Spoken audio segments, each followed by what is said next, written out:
வணக்கம். வாசர் வட்டத்துல இருக்கிறோம். நம்ம வந்து வாசர் வட்டம் அப்படின்னாக்கா, மக்கள் பதிப்பு நூல்கள் போடுறதுல வந்து எல்லாருக்கும் தெரிஞ்ச ஒரு பதிப்பகம் தான். மக்கள் பதிப்பு அப்படின்னா, ஒரு விலையடக்க புத்தகம் அப்படின்னு அர்த்தம். அ விலையடக்க புத்தகம்னா, விலை குறைவா இருந்துச்சுன்னா, உடனே அந்த புத்தகத்தோட தடம் இருக்காது. அது வந்து நியூஸ் பேப்பர் தாள்ல போடுவாங்க அப்படிங்கிறது மாரிலாம் ஒரு கருத்து உண்டு. ஆனா நம்மகிட்ட அப்படி இருக்காது. அது எந்த விதத்திலயும் தரத்தில குறைவு இல்லாம, விலையும் குறைவா இருக்கும். அதுதான் மக்கள் பதிப்பு அப்படின்னு சொல்றது.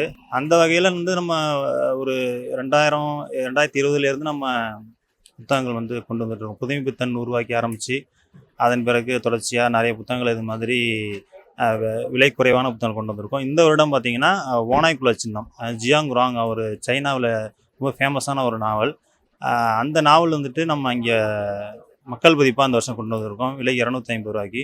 அதன் பிறகு ஜெயகாந்தன் அவர்களுடைய "ஒரு மனிதன் ஒரு வீடு ஒரு உலகம்" அந்த புத்தகமும் ரூ. 100 விலையிலயும், தெரிவு செய்யப்பட்ட புதுமைப்பித்தன் கதைகள்னு சொல்லிட்டு அது ரூ. 50 விலையில. இது மாதிரி பரவலா நம்ம வந்து மக்கள் புத்தகங்கள் வந்து மக்கள் பதிப்பா நம்ம கொண்டு வந்துட்டுருக்கிறோம். இந்த வருடம் வந்து பார்த்தீங்கன்னாக்கா, இளைஞர்கள் நெறையா இங்க வரத பார்க்க முடியுது. நம்ம ஸ்டால்ல வந்து நெறைய யங்ஸ்டர்ஸ், காலேஜ் ஸ்டூடண்ட்ஸ் இது மாதிரி நெறைய தோழர்கள் நெறைய பார்க்க முடியுது. இது என்ன விஷயம்னாக்கா, மக்கள் பதிப்பா நம்ம விலை குறைவா போடுறது, ஒரு பொருளாதார ரீதியா அவங்களுக்கு வந்து புத்தகம் வாசிக்க முடியாத சூழல் சில பேருக்கு இருக்கும். புத்தகம் வாங்கணுங்கிற ஆசை இருக்கும். அதோட விலைய பார்த்தீங்கன்னா 400, 500 அப்படின்னா, அத அவங்களுக்கு வாங்குறது கொஞ்சம் சிரமப்படுவாங்க. அந்த வகையில நீங்க இப்போ ரூ. 100க்கு நம்ம ஒரு புத்தகம் போடுறோம். ஆனா அதோட காஸ்ட் பார்த்தீங்கன்னாக்கா, ஒரிஜினல் காஸ்ட் வந்து அதோட 2 மடங்கு கூடுதலா இருக்கும். ஆனா நம்ம வந்து ஒரு ரூ. 100க்கு போடுறோம் அப்படின்னா, அவங்க ஈஸியா அத வாங்க முடியுது. அவங்க அது வந்து அவங்க பேசுறதே வந்து அவங்கள்ட்ட கேட்கும்போது எல்லாமே, "ஆ இது ரூ. 100 தானா?" அப்படின்னு ஒரு ஆச்சரியத்தோட தான் அவங்க வந்து வாங்கி அத வந்து எடுத்துட்டு போறாங்க.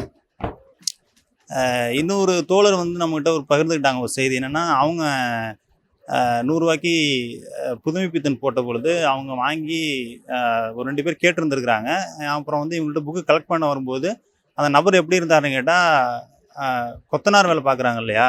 கன்ஸ்ட்ரக்ஷன் ஒர்க் பார்த்துட்டு, அவங்க அப்படியே சிமெண்ட் கையோட வந்து புத்தகம் வாங்குனாங்களாம், அந்த தோழர்கிட்ட. அவங்க அவங்க சொன்னாங்க, அத நெகிழ்ச்சியா சொன்னாங்க.